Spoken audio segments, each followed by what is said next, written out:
This is TJ Jones, the host of the State of the Saints podcast.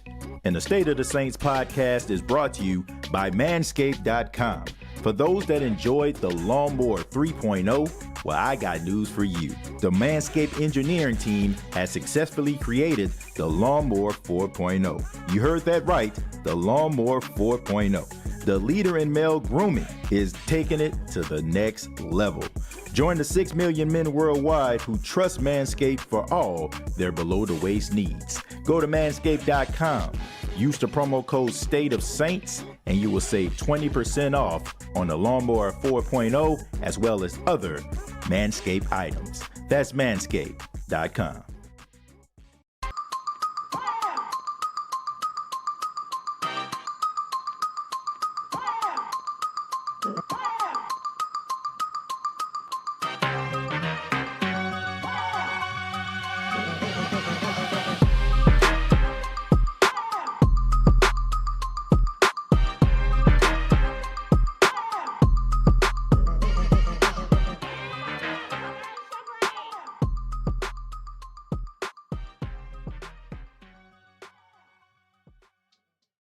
Hey, what's going on, Who Dat Nation? It is yours truly, TJ Jones, the host of the State of the Saints podcast, and I have finally fixed this microphone, and I realized why it sounded like I had an echo in the room, because I was actually using a mic from the webcam instead of a mic from the soundboard. Okay, that was a complete rookie mistake on my end, but hopefully everybody can hear me much clearer than the last two episodes I did here live at the radio station, WLGI. But thank you so much for checking out the State of the Saints podcast, where we talk New Orleans Saints. And as we file in, come on in the room, because we got a lot to talk about. Going to be talking about day 2 of the New Orleans Saints and Green Bay Packers joint practice. We're going to be talking about some of the highs and some of the lows and some of the consistent of inconsistent. Okay, we're going to be talking about that also. But let's go ahead and get started, man. Let's talk about some of the things that have been coming out of Green Bay, courtesy of some of the reporters that are on the ground. A lot of positive things going on, man, especially when it comes to rookie wide receiver Chris Olave. Said that he had a really good day, made some really good catches. He was really out there flexing his muscle. And it wasn't just with a bunch of plain Janes. One play in particular he made on all-pro, all-world, so much greater than Marshawn Lattimore, Mr. Jair Alexander. Okay, but it's positive, all positive things coming from New Orleans Saints offense and Chris Olave. I mean, this is great. This is great. This is what we wanted as Saints fans. We wanted Chris Olave to step up. We knew that if the Saints were to draft him, he was going to give the Saints a different dynamic. Not only can he take the top off the defense, which a lot of people just think for some apparent reason that's all he can do just because he ran that 4.2 at the combine. But the dude also is very fundamentally sound when it comes to route running. Make no mistake about it, Who Dat Nation. If Chris Olave isn't threatening Michael Thomas in the next 2 to 3 years as the number 1 receiver for the New Orleans Saints, then I would come on this show and basically just make this big diatribe about how I don't know what I'm talking about. If this guy stays healthy, if this guy stays 100%, it will not surprise me if he's threatening Michael Thomas to be that number 1 receiver. He's that good, okay? If Chris Olave was to go to a team that did not have a number 1 receiver, he could be that guy. He is that good, and he's showing that he is that good. And it's good to see that you have so many ways that you can basically systematically destroy any team's defense. You have Jarvis Landry, who can make plays. You got Michael Thomas, who can make plays. You got Deontay Hardy, who can make plays. You got Callaway. He can make some plays, right? You know what I'm saying? So you got so many different guys that can go out there and they can make some plays. They can extend drives. And not to mention Alvin Kamara, which is everybody saying and all roads are leading to him playing a full season. So this offense went from being one of the worst offenses we've ever seen as Saints fans under Sean Payton to being extremely dynamic. And we are extremely excited to see this offense, in full gear going into the regular season. Andy Dalton, he kind of bounced back a little bit. He struggled yesterday. Some people got mad at me and said I didn't know what I was talking about, in the comments, talking about, it's incorrect, inconsistent. Well, some of you sit around and, and come up with your own conclusions. And then there are people like myself who actually talk to the people that's actually out there and get the information from those individuals to tell you, okay? So for all the couch potatoes out there that are trying to tell me that I don't know what I'm talking about, chill out, okay? Chill out. But anyway, the offense was not the offense that was there today, okay? Plain and simple. Andy Dalton looked much better. He was much crisp, especially in the red zone, which everything I've been hearing is, a lot of the Saints red zone offense has been absolutely stellar. So I'm expecting for the Saints to put up some points in the red zone if all of the stories and the sources are saying that they look really good. More things change, the more they stay the same. Ian Book still struggling. Okay, had two opportunities. One wide open pass to Deontay Hardy, and he overthrew him. Another pass to Deontay Hardy, and he overthrew him.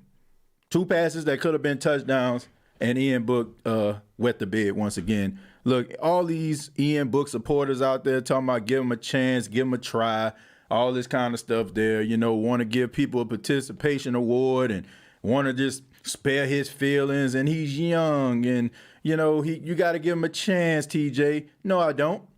I don't have to give Ian Book a chance. I've seen enough, man. I don't know what y'all see. I don't know what it is about Ian Book. I don't know if it's just the height. He got the same height as Drew Brees. He got the little star or the birthmark under his eye like Drew Brees. So all of a sudden, some of y'all just think that he's the second coming to Drew Brees. The man ain't second coming to Drew Brees, okay? That Drew Brees second coming is not coming, all right? Ian Book is not ready for prime time. Ian Book, if I was cutting down a team to 53 players, would not be on my team, okay, period. Now, I'm not saying that the guy can't play football. I'm not saying that the guy can't play, okay? All I'm saying is if I am looking at talent, if I'm looking at some guys that I know, 53 guys, that I know for a fact that I can win with, Ian Book would not be at that number. No pun intended. Okay, I'm sorry if I'm hurting some of y'all feelings. I'm sorry if some of y'all hurt by what I'm saying. I apologize for that. I feel bad that some of y'all think that I'm just up in here just trying to destroy somebody, but I am not. Okay. Anybody that knows me, as long as you've been rocking with the State of the Saints podcast, or if you're brand new, I keep it 100, okay? I am not one of those individuals that just jump out of the window just because everybody doing it. I give people a nice little sample size. You want to know the real reason why I'm really going in on Ian Book? I'm going to tell y'all why, okay? Some people may think that this stems back from the Miami Dolphins game. It does not, okay? That I don't care who the quarterback was. It would have been tough for that quarterback to win that game. You had a whole bunch of replacement offensive line. Half of your team was down with COVID. It was tough, all right? But what I'm seeing from this dude is a bunch of happy feet. It's passes that he should be completing. It's like simple passes that he is not completing. He's overthrowing 6'4", 6'5" guys. It's time when he has time in the pocket and he's still not delivering the ball on time. And I feel like this. I don't know about you, but from year one to year two, I should see some level of development. Watching Ian Book in preseason last year in the game versus Miami, I'm seeing the same Ian Book this year. Okay, I'm seeing it. You know, you got to be able to make plays from the pocket, player. Okay, all that rolling out and all that kind of stuff like that, that's fine, but that can't be completely a part of your game. Not the way that the Saints are offensively structured. You got to be able to make plays from the pocket. Okay, this isn't. You know, we ain't got no time for this, man. The Saints want to win now, okay? And if you're trying to win now, man, you cut a guy like Ian Book and you replace him with somebody that's going to be a part of that offense or that defense to help your team get better. Learning and waiting on Ian Book is not going to make this team any better, because guess what? What are we waiting for? Is anybody confident enough to feel that Ian Book is going to replace Jameis Winston or Andy Dalton? Will he wake up in the morning and just channel his inner Joe Montana? Will he channel his inner Patrick Mahomes? Will he channel his inner Aaron Rodgers or his inner Drew Brees? I don't see that happening. So what are we waiting for? What are we waiting for? The dude is a dead man quarterbacking right now, okay? I mean, he a lame duck. And, you know, it is what it is.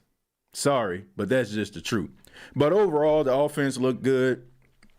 Defense really stepping it up, really flexing their muscle versus the Green Bay Packers. The second day in a row, the Saints get a turnover on Aaron Rodgers. Yesterday, it was Bradley Roby. And also, you know, also, man, it was, hold on, who was it? Marcus May.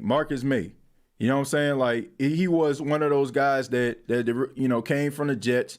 We really had high expectations for him.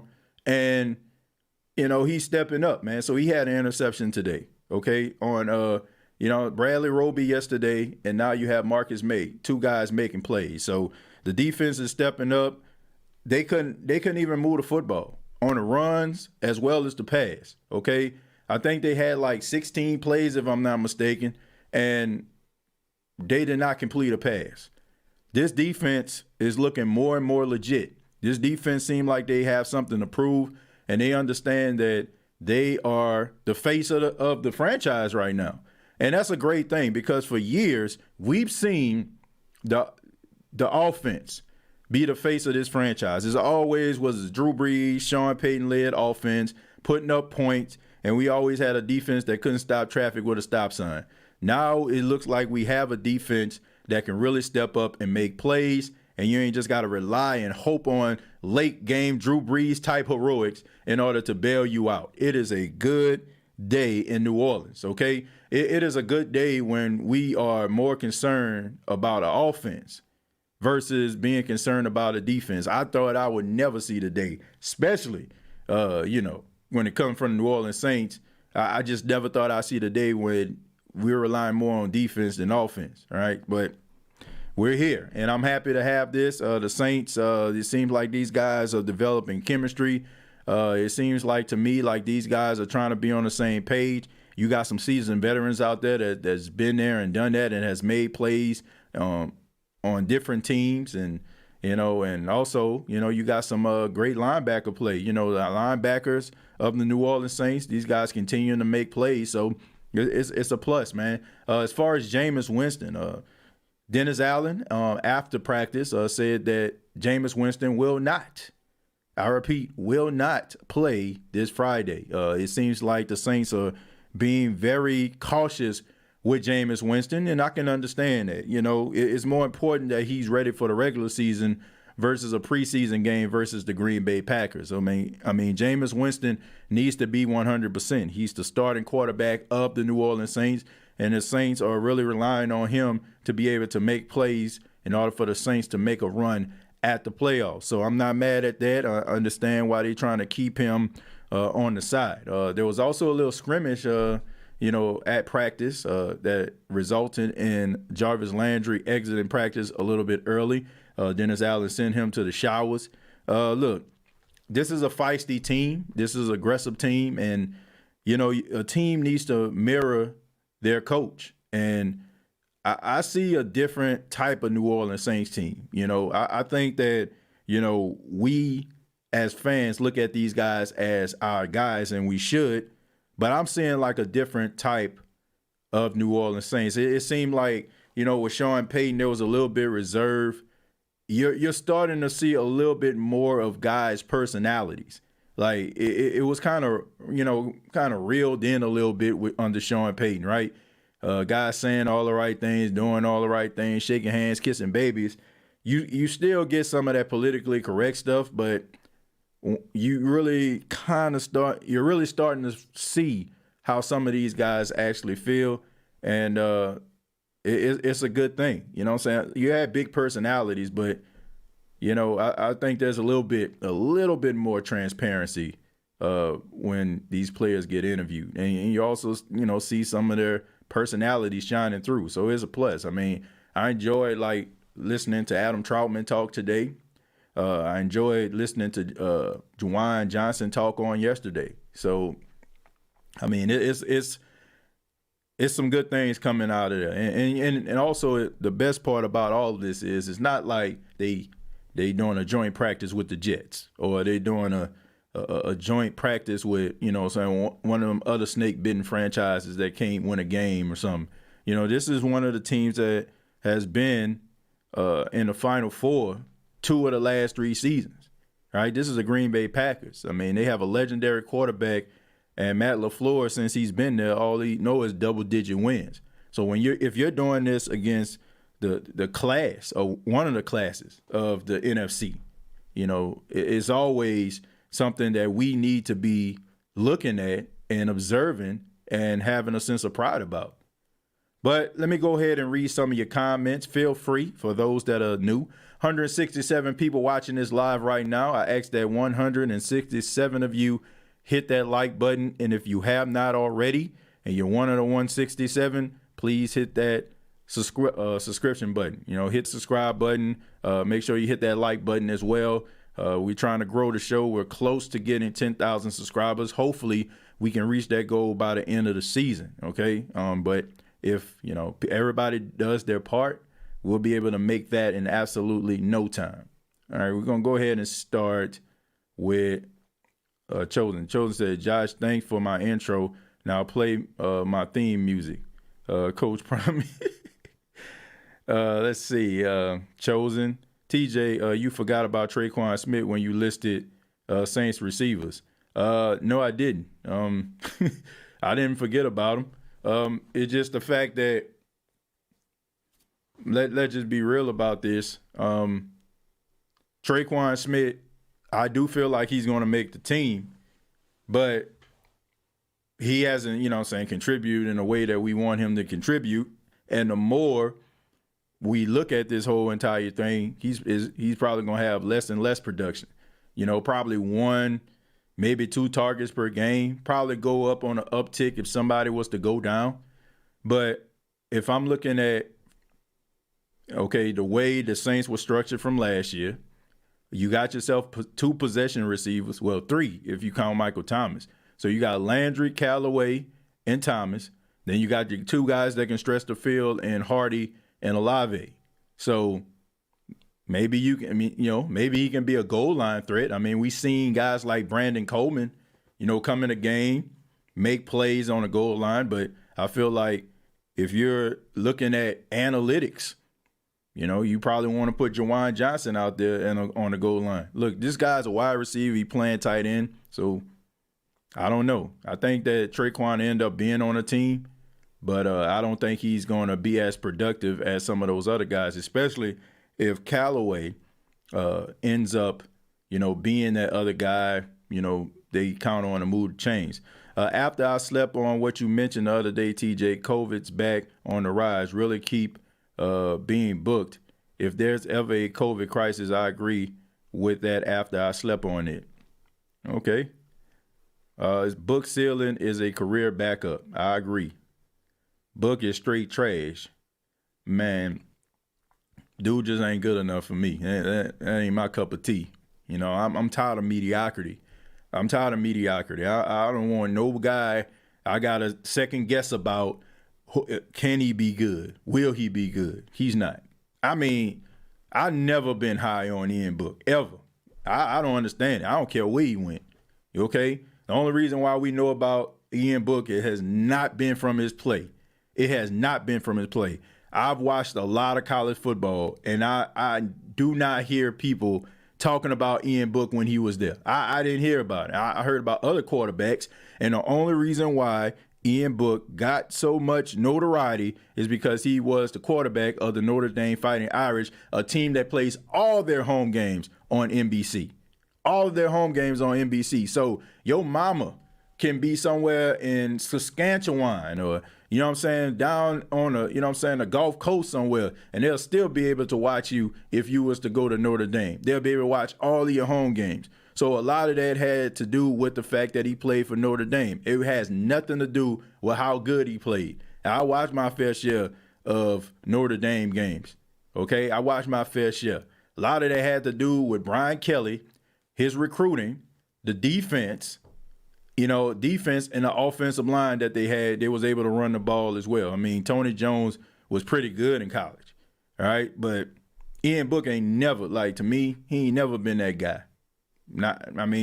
I can't say, I can probably think of a few games, but I ain't never just looked at Ian Book with like, man, that dude right there ready for prime time. Ever. Seriously.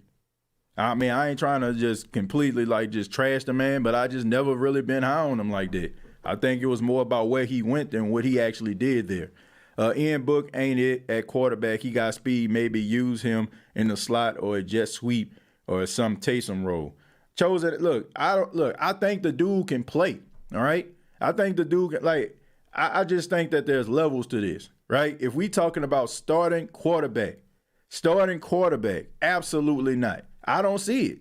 And unless he just completely just wake up one morning and just be all world, then I just don't see this dude playing and starting for any team in the National Football League. Maybe holding the clipboard, and if he was to go to the USFL or the CFL or the XFL, he'll be a starter there, right? But NFL starting quarterback, come on, man. Let's just be real, man. For the first time today. Hell no. To the no, no, no. Hell to the no. Matter of fact, let's give him a. Oh, hell no. And it ain't happening, man. I'm sorry, folks. It just ain't it, man. I'm going to stroll down a little bit because I reached the point where I guess I was, had a little diatribe about Ian Book. So let me stroll down a little bit. Read some of the rest of the questions. Let's see. Sean Payton said he's seen himself in Ian Book. Guess he's going to be an offensive play caller in the league one day. Maybe.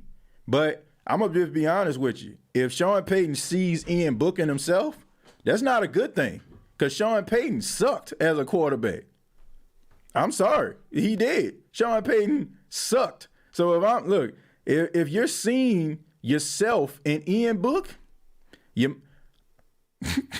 come on, man. That means your ego drafted him, right? Because the only game you played in was when they was doing replacements when the NFL was on strike and you threw a pick six.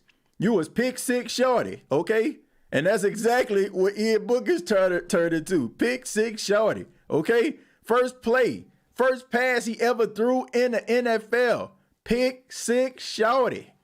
In the words of Mark Ingram. So maybe that's exactly what we need to start calling them. Compared to NFL quarterbacks, he's pretty short. And like I say, he threw a pick six, so maybe we need to call him Pick Six Shorty. I don't know, man. I ain't seeing it. Not hurting my feelings. Ian Book might shine somewhere else. He just not working for us. Dude ain't it, bruh. The hate you'll be hearing if Winston was playing like Book, but since he's white, we hearing you have to be patient with him. Man, look, I don't care if you're yellow, blue like Skeeter Valentine. I don't care if you're green like Chalky Studebaker, you know what I'm saying? Whatever color he was, or purple like BB. For those that don't know, I'm talking about characters on Doug. If you can't ball, you can't ball.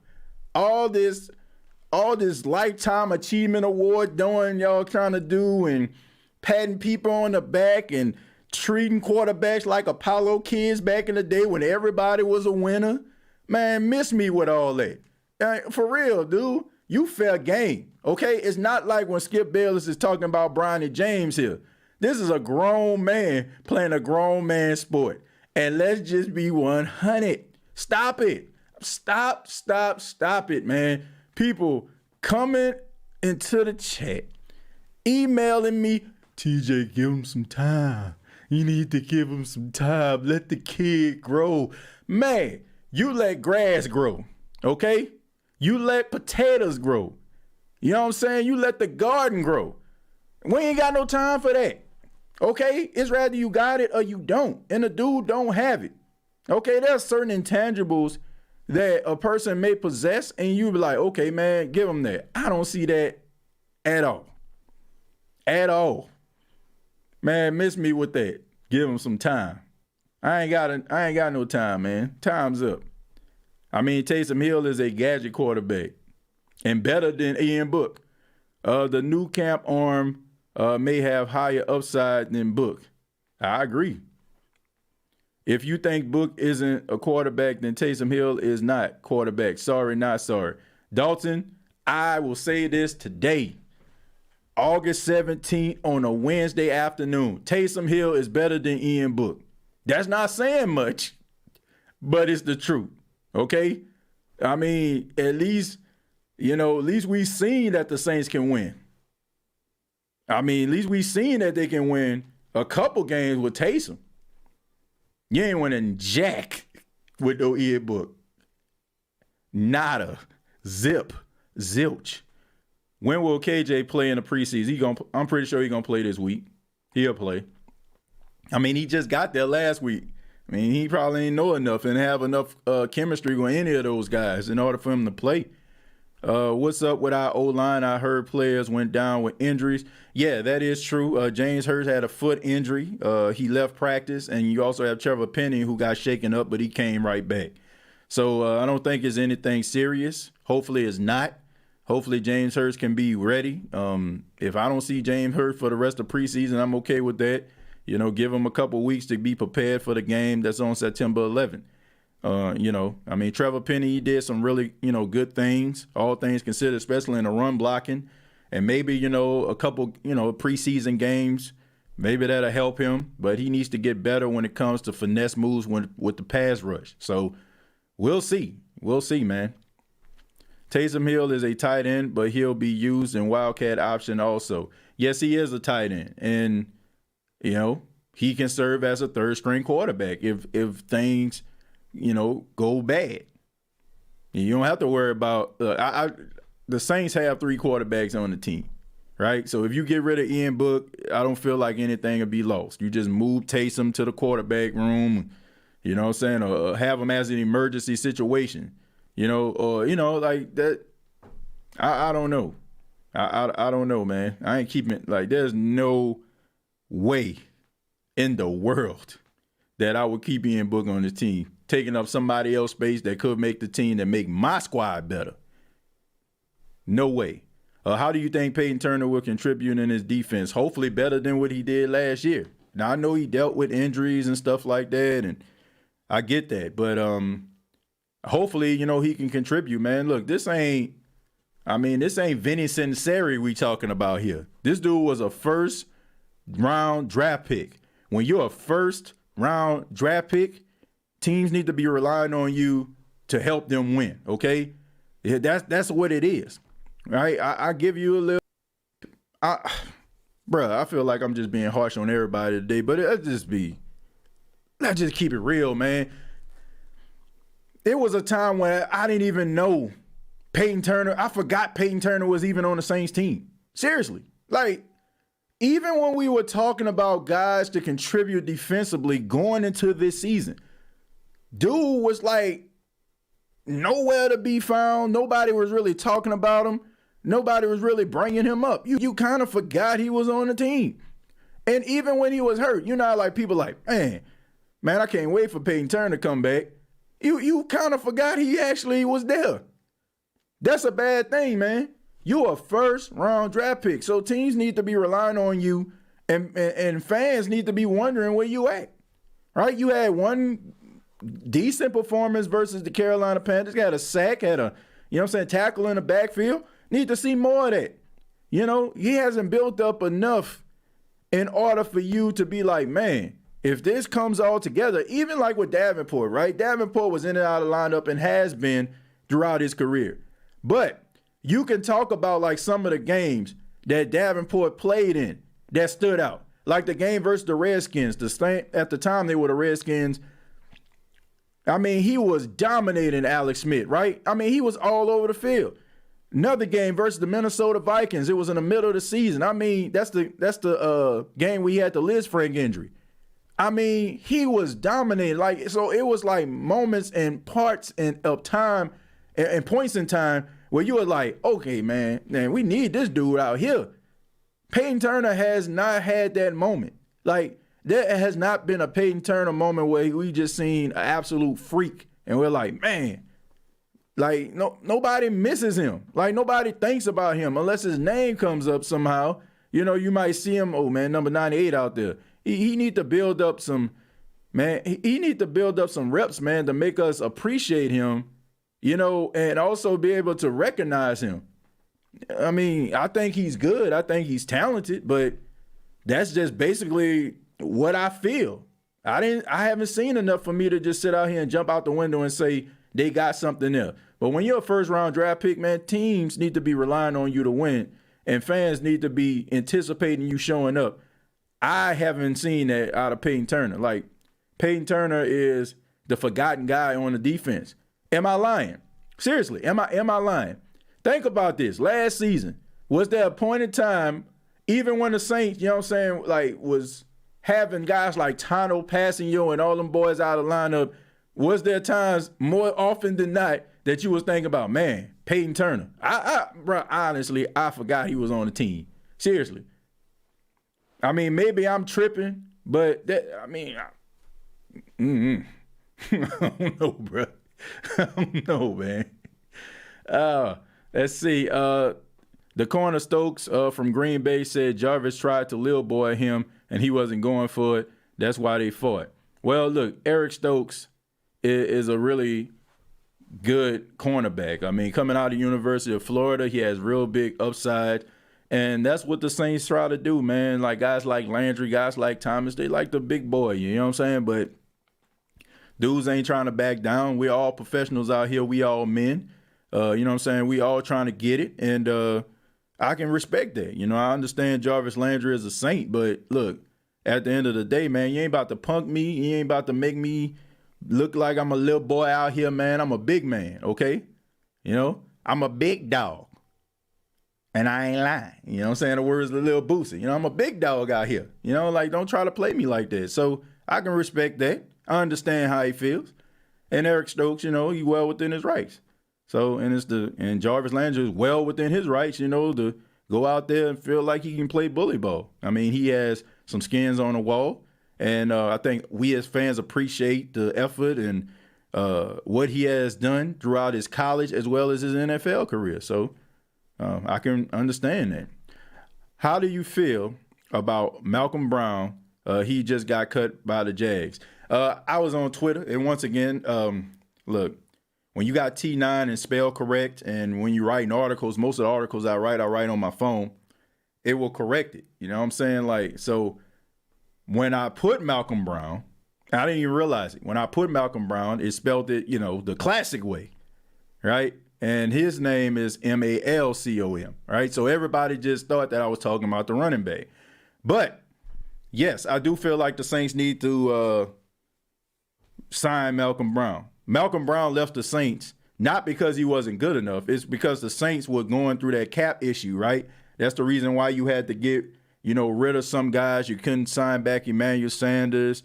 You couldn't bring back Janoris Jenkins. And he kind of fell under that, you know, umbrella as well.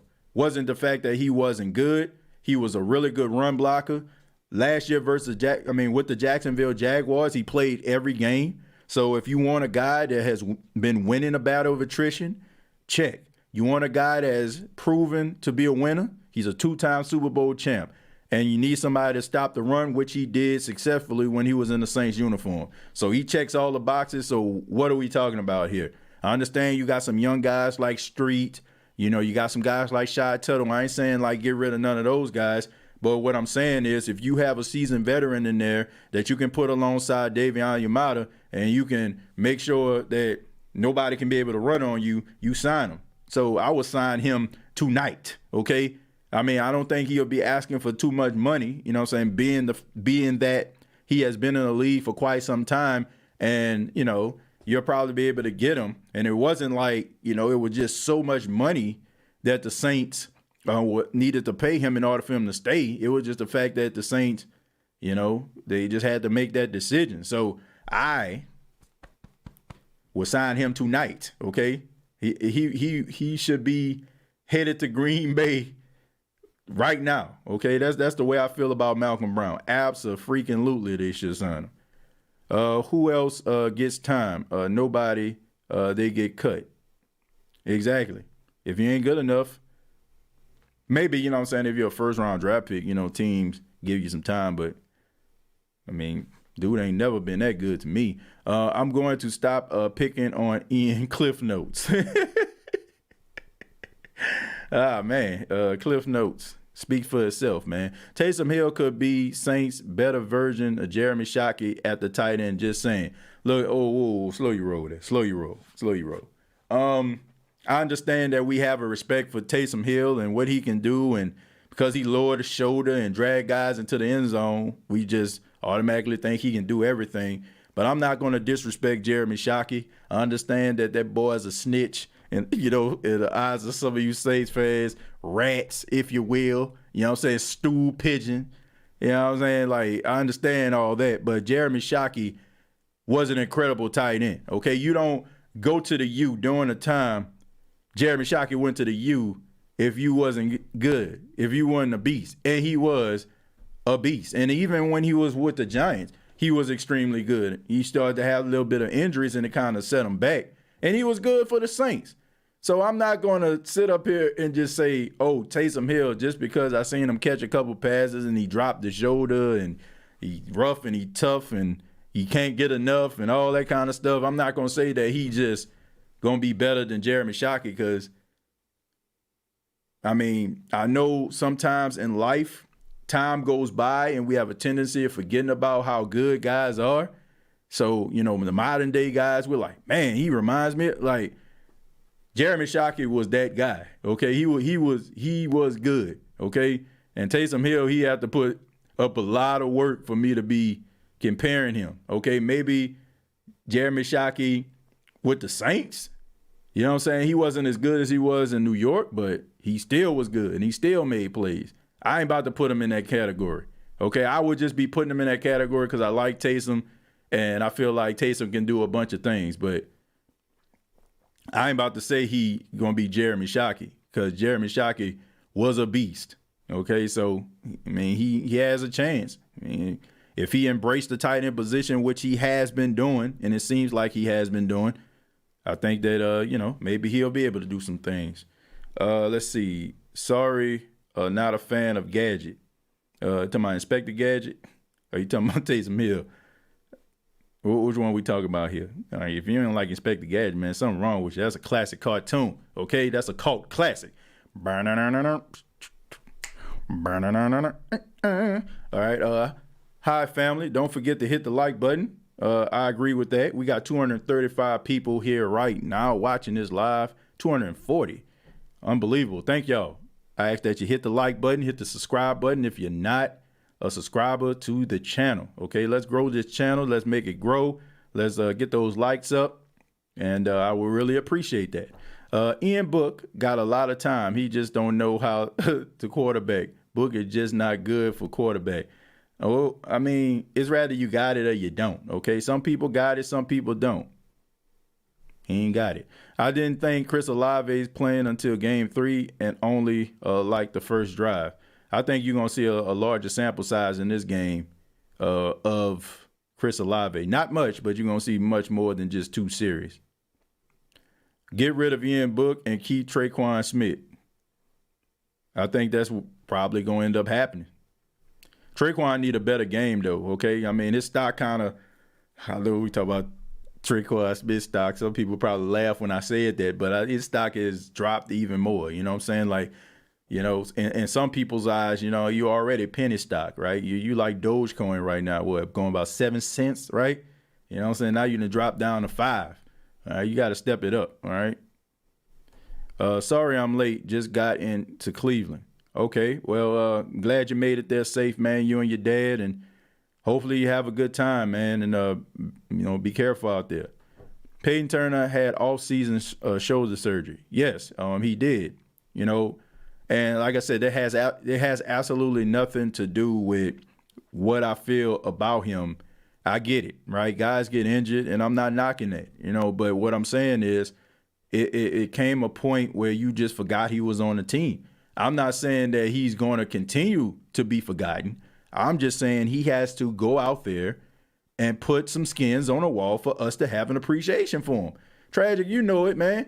It's not about what you did in college. It's not about what you did out here. You know what I'm saying? Like that's oblivious, right? That don't mean nothing. Jilt. You know what I'm saying? Period. Right? It's about what you do right now. Right? And he hasn't done anything on a professional level for us to have an appreciation for him like that. You got to be able to get it done. You got to be able to get it done, man. So I hope that, the shoulder surgery, it seemed like it was a success. He says it was a success. Hopefully, he can put some skins on the wall where we can have an appreciation for him, just like we can have appreciation for Onyemata, Davenport, Cam. We got to be real about this, man. Like, we sitting here because Cam had a great, a great season towards the end of the season, right? When the light just came on, he just started snapping. But we have to understand, man, Cam Jordan, he has more years behind him than ahead of him. And we aren't having these conversations right now, man. But, hey, there's going to come a time where we're going to be talking about somebody replacing Cam like we was talking about somebody replacing Drew Brees. And these guys that they drafted, the Davenports, the Turners, these guys have to be able to step up because that guy is going to leave some big shoes to fill, missing only one game in his entire NFL career, and it wasn't because of an injury. That's pretty doggone impressive. Now, that's kind of a tough ask, but you still need somebody that's going to come out there and give you some type of Cam Jordan-like production. We ain't having these conversations now because Cam is here. But y'all know as well as I do, okay? You don't miss a good thing until it's gone. Like, we knew, Drew Brees was going to have to retire eventually, right? But there were some games and some plays. I don't care how supportive you were with Jameis. I don't care how supportive you were with Taysom. You thought to yourself, man, Drew would have made that play. And it's going to come a time when Cam Jordan decides to hang up them cleats, we're going to be saying the same thing. And we need to make sure that we got some guys that give you more, like Cam would have did that versus he ain't Cam. You know what I'm saying? we going to have that conversation one day. And these are the guys. These are the guys that's supposed to be able to lead the team defensively into the future. And you got to be able to rely on these guys. They got to win this battle of attrition. Who that TJ finally caught you live? Just watch the last episode. Well, I appreciate that, man. Thank you. And thank you for being here. Hope you like the show, man. And thank you for your support. Devin C. I strolled down a little bit, folks. So if you don't hear your comment or your question, just copy and paste it and I'll try to read it. I'm trying to stay, because there's a point where I kind of go into like a little monologue and I start to see like the same questions pertaining to it. So I just try to stroll down a little bit so we can kind of move on and see like some different questions versus the same question. I'm getting to that Ian book part. It says, one of these days, TJ, when you set call lines, I will explain why I said not a fan of it. Okay, Dalton, I'll make sure I do that. And it will happen Friday. Okay. Post game, I will open up the phone lines. Okay. I will open up the phone lines. Can't do it here at the station because there's two different like soundboards that I'm using and it's like extremely staticky.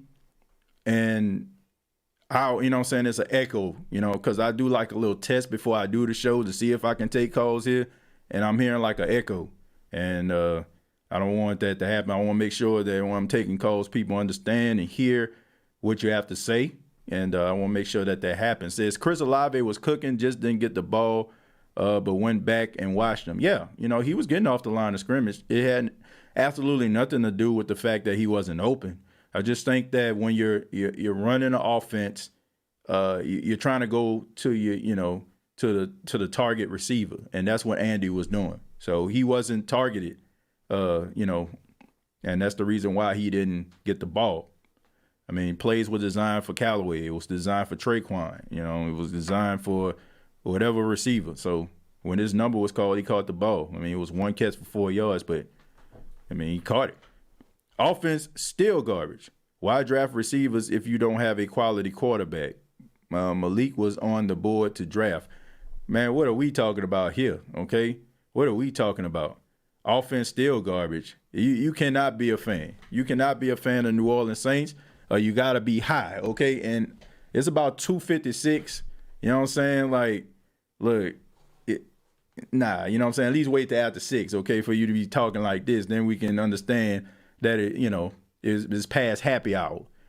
You cannot believe that this offense is trash, okay? If you think this offense is trash, then I will hate to see what you think is a treasure, all right? You have all this talent and embarrassment of riches at receiver, okay? So, and you up here talking about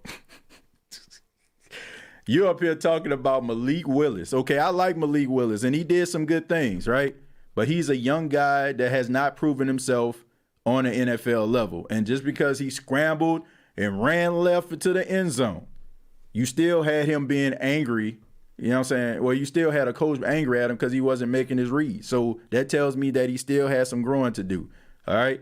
So I think that, both of these guys, Jameis as well as Andy Dalton, have proven that they can win in this league. And we also seen that sometimes a different environment can be best for guys. I mean, case in point, Matthew Stafford just won a freaking Super Bowl with the Rams after playing, multiple years with the Detroit Lions. So don't tell me that an environment can't change the way a guy plays and the system can't change the way a guy plays to help him get better. So, man, if you think that this team offense is garbage, I have to say, man, stay off the narcotics, and I got to hit you with it. Hell no, to the no, no, no, hell to the no.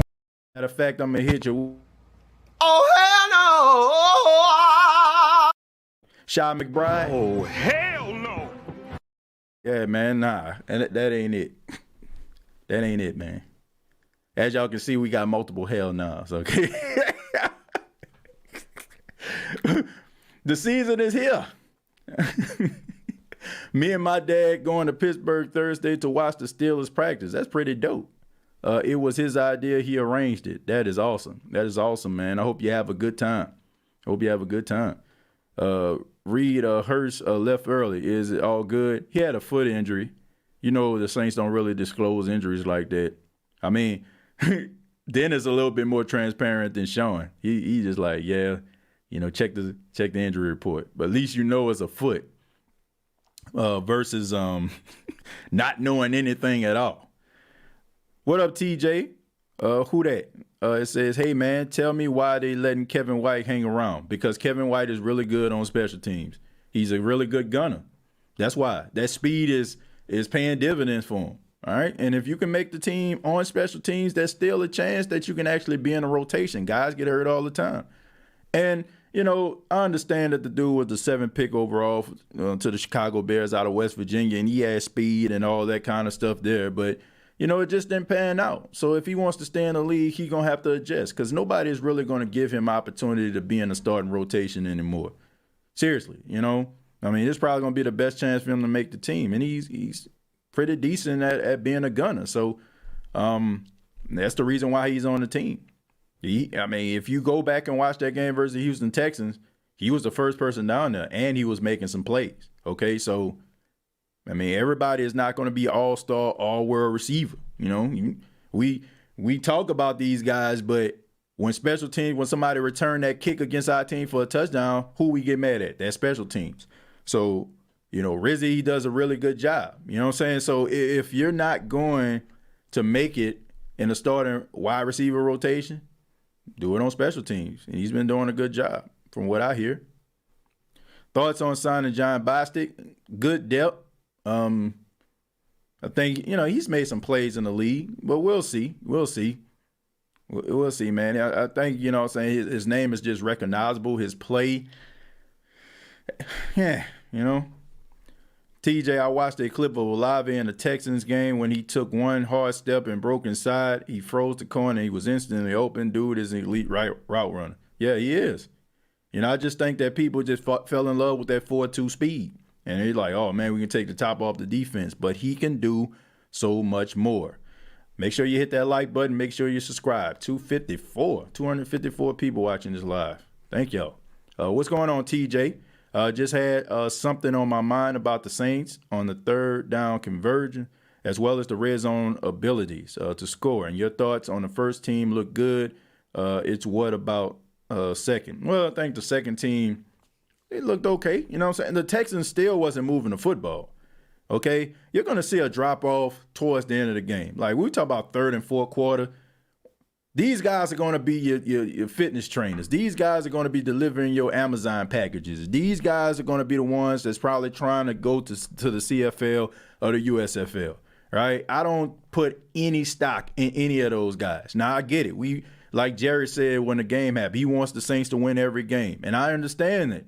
But I'm not going to say that last drive was any indication of what this defense is going to be, because those guys aren't very good. Most of those guys just got off the truck, okay? Got out there, and they still trying to figure out what to do. These guys were deer in headlights, okay? They didn't know what was going on. How are you looking for a cover two, okay, when you just got on the team, about 2 days ago? Like, I'm not the smartest man in the world, but I know most of the time, if you just got on the team, most defensive coordinators is probably going to ask you, man, just do man coverage. It's almost like with Eli Apple, right? Eli Apple got traded from the Giants, I want to say, on a Wednesday, and he played on Sunday versus the Vikings. Guess what he played?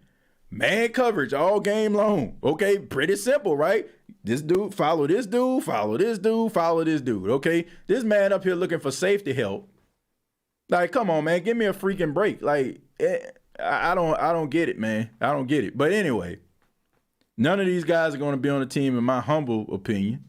So I don't put any stock into that last drive. I'm more impressed at the first team, the 10-play, 69-yard drive, 5 for 5 for Andy Dalton, the way Dwayne Washington ran the football with the offensive line. Because, I want people to understand this. That was really impressive by the offensive line, because it showed what?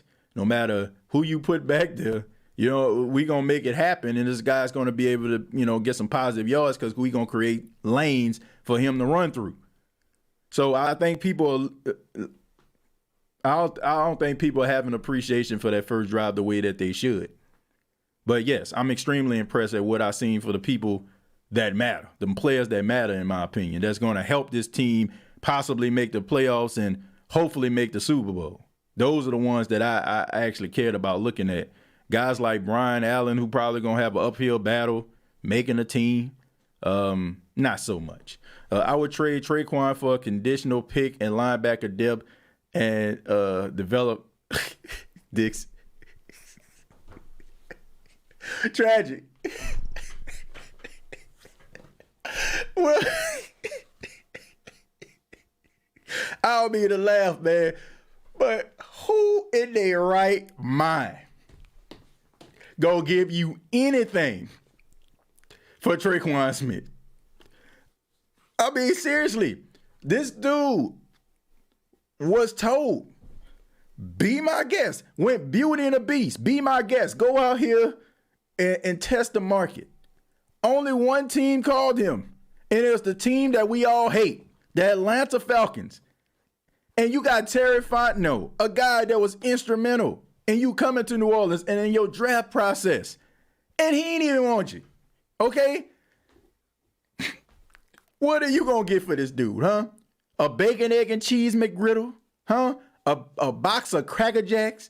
What are you going to get for this dude? A pack of flaming hot Cheetos? You know what I'm saying? And you're lucky if you even get you probably get a grab bag for that. Okay? Ain't nobody going to upsize or even give you a big bag for it. No, ain't nobody checking no Traquan Smith. And ain't nobody gonna give you no linebacker. You know, what linebacker you gonna get, huh? Probably one that been hurt. Probably one that's on the bubble. Okay? I mean, I agree with you with the developing Dixon. DeJohn Dixon played pretty good. I'm always gonna support the city. Shouts out to Edna Carr High School.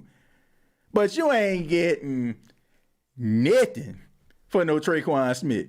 You ain't getting jack. For real. You ain't getting nothing for that boy. Okay?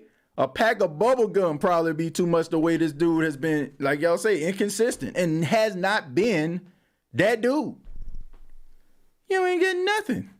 Not a thing. But yeah, I definitely agree with you about the development of Dixon, though. Well, I'm on the same page with you with that one, but you ain't getting nothing for Trey. Is it me, or is Alontae Taylor is just trying to prove himself and he's trying to be a starter instead of special teams role? Well, he gonna pretty much be in a starting rotation. We know the Saints, you know, they use those cornerbacks, so he'll be in a rotation. Starter, nah. Okay, I mean, Paulson Adebo pretty much locked that up, and we know that Lattimore is the starter. Those are your two right there, 1 and 2 respectively. Bradley Roby is going to be in there, you know, probably, you know, mixing and matching a little bit inside and outside. But this is a good thing. How many times have we seen the Saints defensively have a cornerback who was good on the outside but sucked in the nickel? Was good in the nickel and sucked on the outside. I mean, I like P.J. Williams, right? Before he moved to safety, and now he's like very important to the team. So it's good that they actually have versatile guys out there. So it's a great thing, right? So if something was to happen to Marshawn Lattimore or something was to happen to Paulson Adebo, at least you know that you have some guys that can play on the outside that you're comfortable with. So, but nah, he's not starting. I mean, Paulson Adebo, honestly, man, some people are saying he look even better than Laddie Daddy out there, you know? So, nah, I think he pretty much summed that up. And if that game versus the Texans ain't indicate that, I don't know what to tell you. TJ, I don't trust Hurst or Penning as my blindside starting tackle, protecting a guy coming off a major injury. Armstead is going to move Ramczyk back to his natural position he was drafted at. Look, Devin, I agree with you. I see the nervousness, and I understand that. But at the same time, Ryan Ramczyk has been the Saints' right tackle for the last 5 years going into the 6th season. You drafted a guy in Trevor Penning in the first round. Devin, first round. Okay? So that tells you everything that you need to know. Teams do not draft guys in first rounds and don't expect for those guys to play. Trevor Penning is going to be the left tackle of the New Orleans Saints, and James Hurst is going to be the guy until Trevor Penning gets acclimated. I mean, that's just something that we're going to have to deal with, Devin, and it comes with trial by fire, okay? I know we have an appreciation for Armstead, Mr. Bank of America, and I do. But he wasn't out the gate what he ended up being. Yes, he was extremely athletic, running a 4.7, the fastest 40 in the history of the combine for offensive linemen, but it took some time. And not to mention, we have this appreciation for Armstead, of course, but we know there was going to be a period of time where he's going to miss multiple games over the last couple of years. So what did we do there? And I can tell you right now, who we replaced them with are not going to be as good as Trevor Penning can be and what James Hurst is.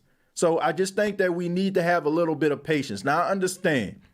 We want those guys to come out the gate and be straight up bona fide certified maulers, okay? And if they're not, we raise a little people's eyebrow rock style, right? But we have to be patient. We have to be patient, man. I'm seeing a lot of impatience. Now, I'm not talking about you in particular, Dev, but I'm talking about people on social media who are quick to, if a guy miss a tackle or if a guy miss a block, we quick to just say, man, he just not it. That ain't it. That ain't it. That ain't it. We have to be able to give these guys opportunities to develop. Here's the difference. I know some people will probably say to me, well, TJ, what about Ian Book? He going into his second season.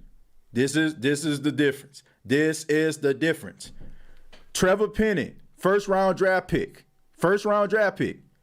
When you seen him out there, he was a really good run blocker And he made some really good plays in pass protection, although there was times where, he got lost on the finesse moves. But you seen the reason why, more so than not, why the Saints would have drafted the guy. Ian Book, I'm still looking for it and ain't seen it. The draft report on Ian Book was he overthrows individuals even with a clean pocket. And what have we seen? Ian Book overthrowing receivers even with a clean pocket.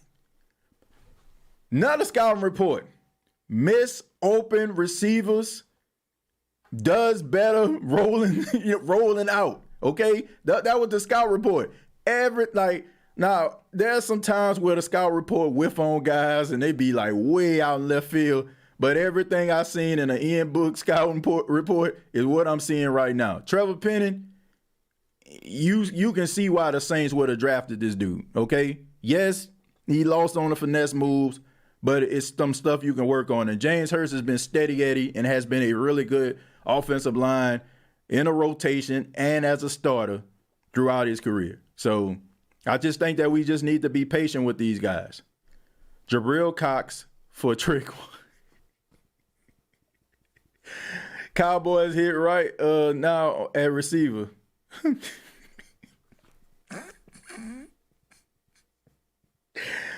Bruh, I don't know, man. Look, bruh, you give it. Man, Trad, I'm telling you, man, don't nobody want Traquan Smith, bruh. Like, I want you to understand this. And let's be real about this, Trad. The conversation between all of us has been the wide receiver position. Who's going to stay? Who's going to leave, right? It's like an episode of American Idol, right? Or a Survivor, a Big Brother, right? Who's going to stay in the house? Who's going to leave, right? That's been a conversation with wide receivers. Why would I trade for a wide receiver, brother, that I possibly could get the next 2 weeks for absolutely nothing? Like, seriously. Who is going to make that deal? I wouldn't. Like, seriously, if a team is making this deal on Traquan, if a GM is negotiating and talking turkey about acquiring Traquan Smith, look, I like Traquan, but I'm just being real, man. In the realms of the NFL, I should not have a job. I shouldn't have a job. Seriously, why would I go out there and aggressively pursue somebody that I can get off the street in the next 2 weeks? You even said it, like the way the John Dixon was playing, tragic. Who knows? This guy probably stepped up on the depth chart. That drop in the end zone that Ian Book threw him versus 4 targets for DeJohn Dixon and catching 3 of them, right? You know what I'm saying? Like, who stock went up, who stock went down? So this dude might end up winning out over Traquan, and he still can be a Dallas Cowboy for absolutely nothing. I'm just being serious, man. Like, I understand where you're coming from, and I'm gonna give you a chance to follow up here. You say, I actually seen an article about the Cowboys' interest in Traquan. I seen it too, because of their injuries. Yeah, I get it. Great scenario, but it just wouldn't be smart. It would not be smart. It would not be smart. Let me tell you this, okay? Like, this think about this, tragic. I'm about to sell a house, right? I'm about to sell a house, or I want a house.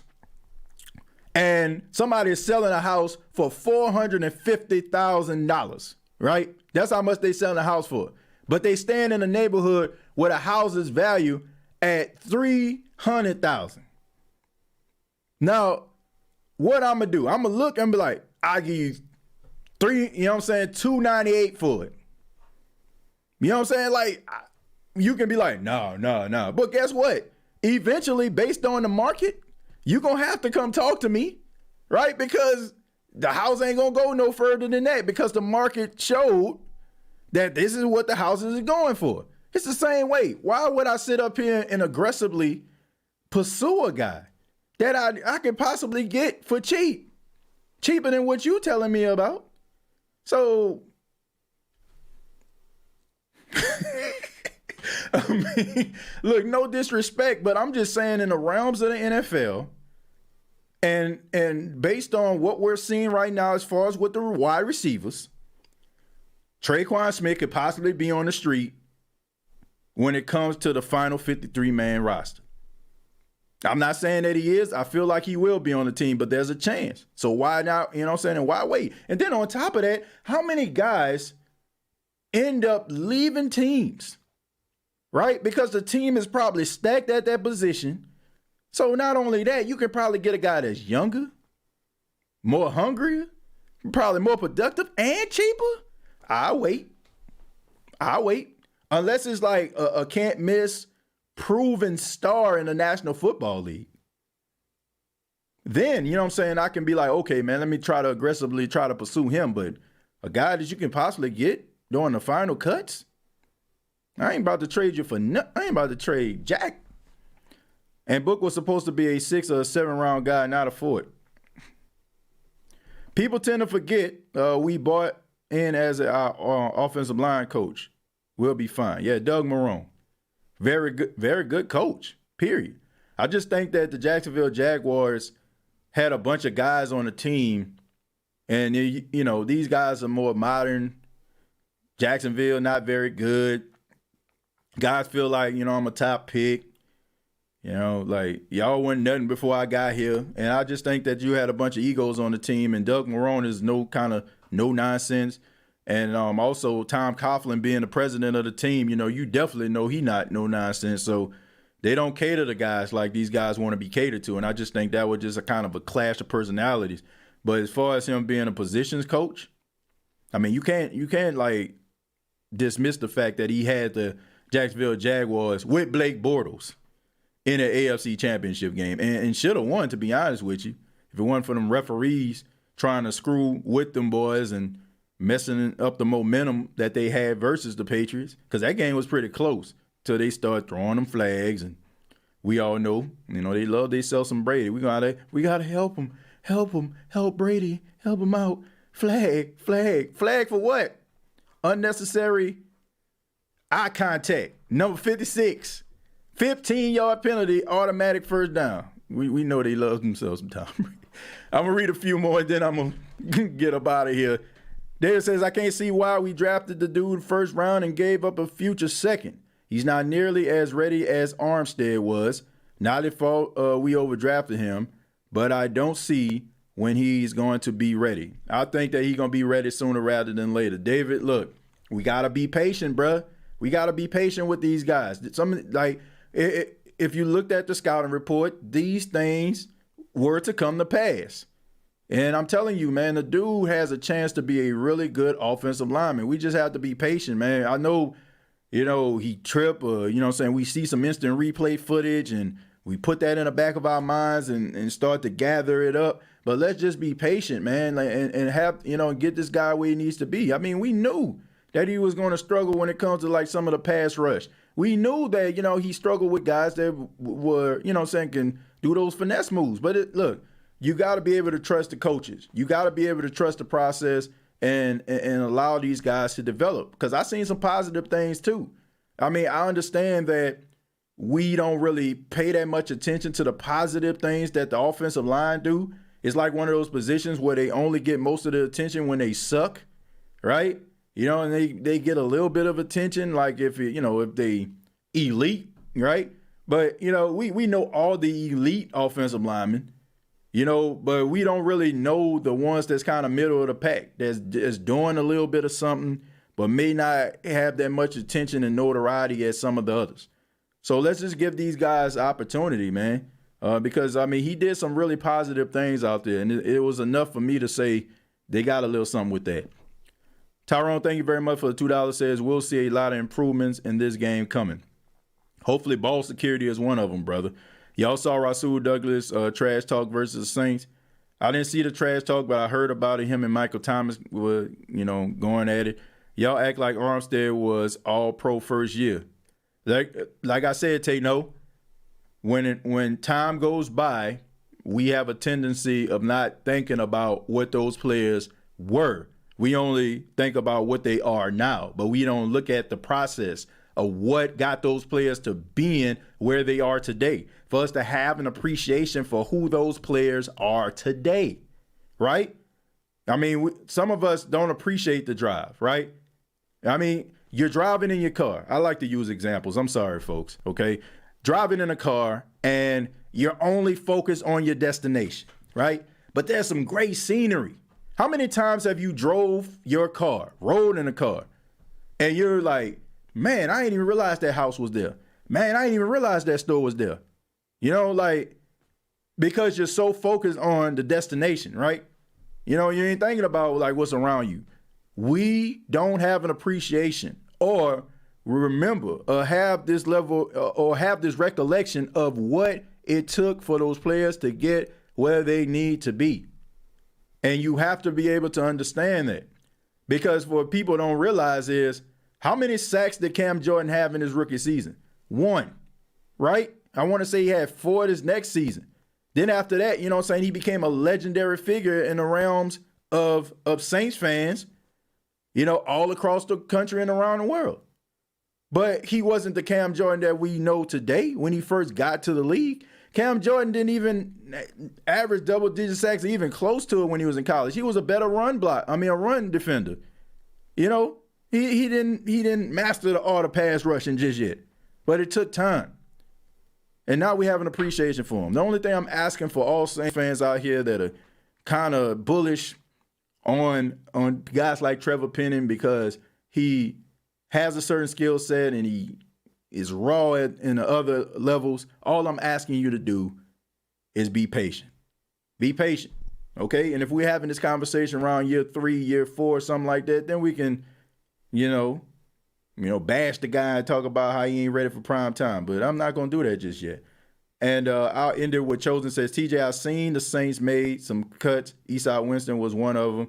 So maybe Deontay Hardy isn't a clear as far as kick returns go. Well, look, I agree. And I think when I asked, you know what I'm saying, when I said that yesterday on the last episode, I think people just thought that I was just saying that he's going to get cut or something like that. No, I was saying that's intriguing. You know what I'm saying? Like, is it possible? I'm not saying that was my opinion about the situation, because I think that he's the best kick returner in the league. Seriously. Okay, dude was all pro his rookie season. And second season, you know, I knew a couple games the Saints wouldn't even been in if it wasn't for him flipping the field. So you don't just get rid of that because another guy comes in and he had a really good run, you know, in college or something like that when it comes to kick returns, because, I mean, I think Deontay Hardy is one of the best kick returners in football, and I think that he's going to continue to do that, especially if that's like his primary focus and he's not like so much focused on, because you have to think about this too. A lot of the decisions and a lot of things that he probably did had a lot to do with the fact that he wanted to stay upright, and he knew if he was to fall or go down, you know what I'm saying, what the Saints wide receiver group going to do. There was a time when Deontay Hardy was arguably the best receiver on the team last year. And let's see, I act like Armstead was a 3rd-round pick. But look, final thoughts is, before we get up out of here, the New Orleans Saints had a really good practice versus the Green Bay Packers. It's good to be able to go up against a team that's an elite football team. Iron sharpens iron. Good to see the defense stepping up. Good seeing the offense having a better day than they did on the first day. Good to see Chris Olave shining. It's good to see that these guys are really dialed in and focused and believing in the process. It's good to see, you know, Dennis Allen really giving these guys opportunities to rest and be able to not just push the issue. I mean, he can easily be like one of them coaches, you know, come in trying to make a name for himself, trying to do this, that, and the third. But he is really trusting the process. He believes in what these coaches are telling him. He's, you know what I'm saying, he's looking at some of these analytics. He's making sure these guys are rested. And he's also instilling a level of aggression that, you know what I'm saying, that's a part of his personality in his team. And I'm glad to see that, because one of my biggest concerns was the first couple of interviews I seen, I felt like it was too Sean Payton-ish, if you will, trying to say the right things, doing the right things, the terminology. Now I'm starting to see Dennis Allen kind of morph into like being the guy that I feel like he needs to be in order for him to coach his New Orleans Saints team and not be the coach that replaced Sean Payton, and everybody just knows who you are. All right. But thank y'all so much for checking out the State of Saints podcast. I ask that you subscribe to the YouTube channel if you have not already. And I ask that you hit that like button if you have not already. Previous episodes available on iTunes, Spotify, iHeartRadio, Anchor FM. Really do appreciate each and every one of you. Shouts out to everybody in the chat. If I didn't get to your questions, I apologize. I'll make sure I try to get to them on the next episode. Also, tomorrow on the State of Saints podcast, we're going to have Saints reporter Jeff Nowak. He'll be back on the show. He has a new podcast that's out right now that's available. We're going to be talking about that. And also next week, I just confirmed this. Ross Jackson, my guy, is going to be on the show. We're going to try to talk and see what day he can actually come on, because we know he's one of the hardest working men in show business on this thing. So we're going to have him on the show next week. And I'm probably going to try to get, I won't say who I'm going to get, but I'm going to try to see if I can get a few more guests on the show as well to give us information about the New Orleans Saints. And thank you all so much for supporting this channel, making this channel what it is. And I really do appreciate your time. Till next time, all I got to say is